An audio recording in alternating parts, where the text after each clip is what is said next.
Okay, so I wanted to do this video from that chair, but that chair is currently being occupied by a very sleepy kitty.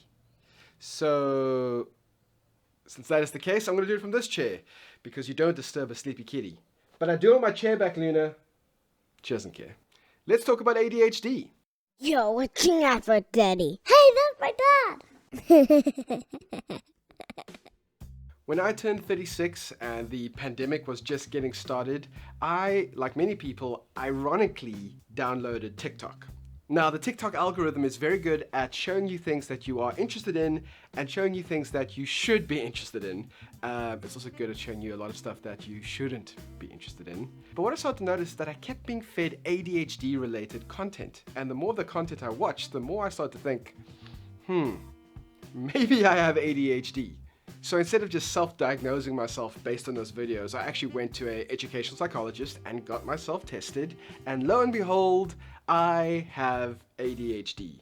The test came back so very positive, very super positive for ADHD.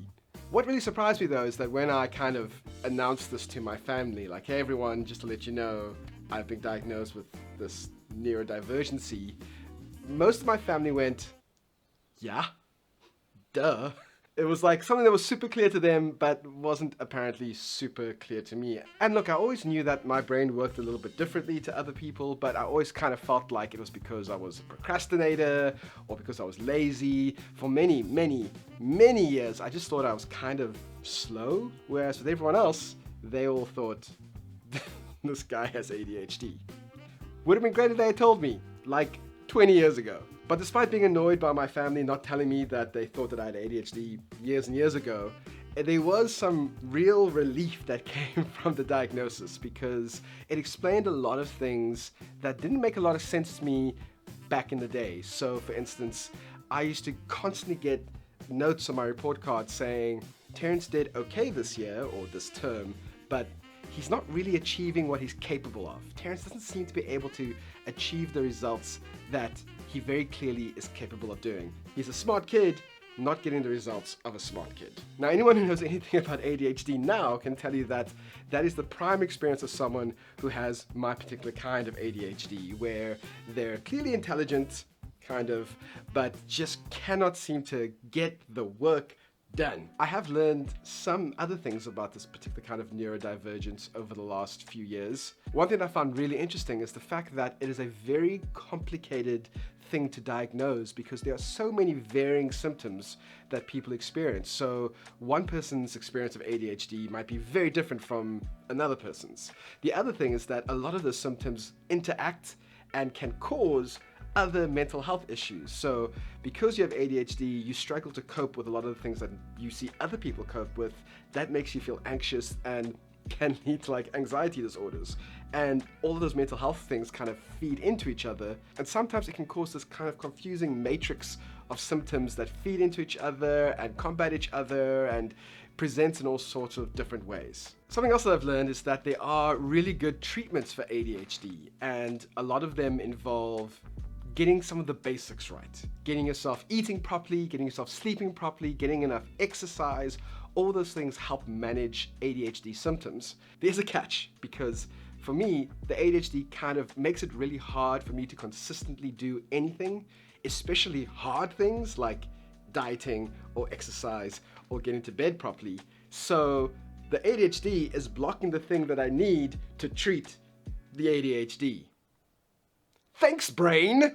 And by the way, that can really affect your mental health really hectically, because you get told that there are some simple solutions to help you deal with your ADHD, but despite the fact that they're so simple, they feel impossible to execute.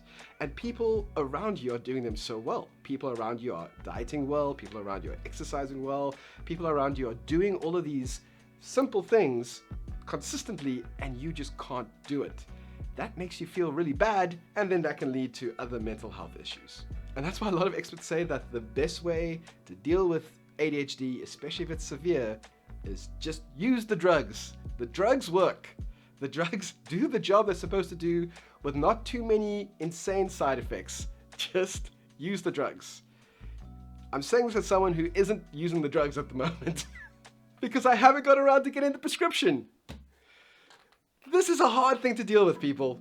Another thing that's popped up in my journey of self-discovery is that as I started to talk more about the fact that I've got this diagnosis, so many other people have pointed out that they were also diagnosed as adults in their mid-30s. Like guys I went to school with at 36, the same year that I got diagnosed, they got diagnosed. A bunch of people get diagnosed in their mid-30s from our generation, and I think it's because a big part of ADHD is mirroring, where you just do what everyone else is doing, even though it costs you a lot of mental energy, and that makes people think that you're okay. Also, a lot of people with ADHD are incredibly intelligent, so despite the neurodivergence, they're still able to do really well in primary school and high school, or at least do well enough that they aren't seen as a problem child that needs some sort of intervention. The final thing that I learned was that I need to stop calling ADHD a disability.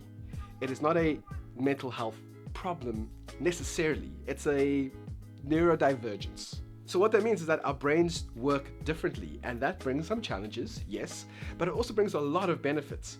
People with ADHD tend to be able to pick up new systems really fast. They tend to be very creative. They also tend to have a lot of empathy and awareness of what's going on around them, so they tend to be able to pick up cues from other people better, often due to having to mirror other people all the time. So we're always watching to see how other people are behaving, and we learn to pick up cues very, very quickly. We also tend to be friendlier and have more energy in social situations, and if it's something that we are actually very interested in, we can learn something new very, very quickly. So it's not really a learning disability per se, it's about having a lack of control over where we put our attention, because when something does grab our attention, whoo boy, can we hyper focus on that thing. Just ask my wife when I'm getting into an editing flow and I'm trying to edit a video, and all of a sudden it's 4 hours later and I'm still doing small little changes that no one will ever notice because it's all pushed and swished together on a cell phone anyway, but I'm so in it. So look, I'm still on this lifelong journey of figuring out how to get the most out of my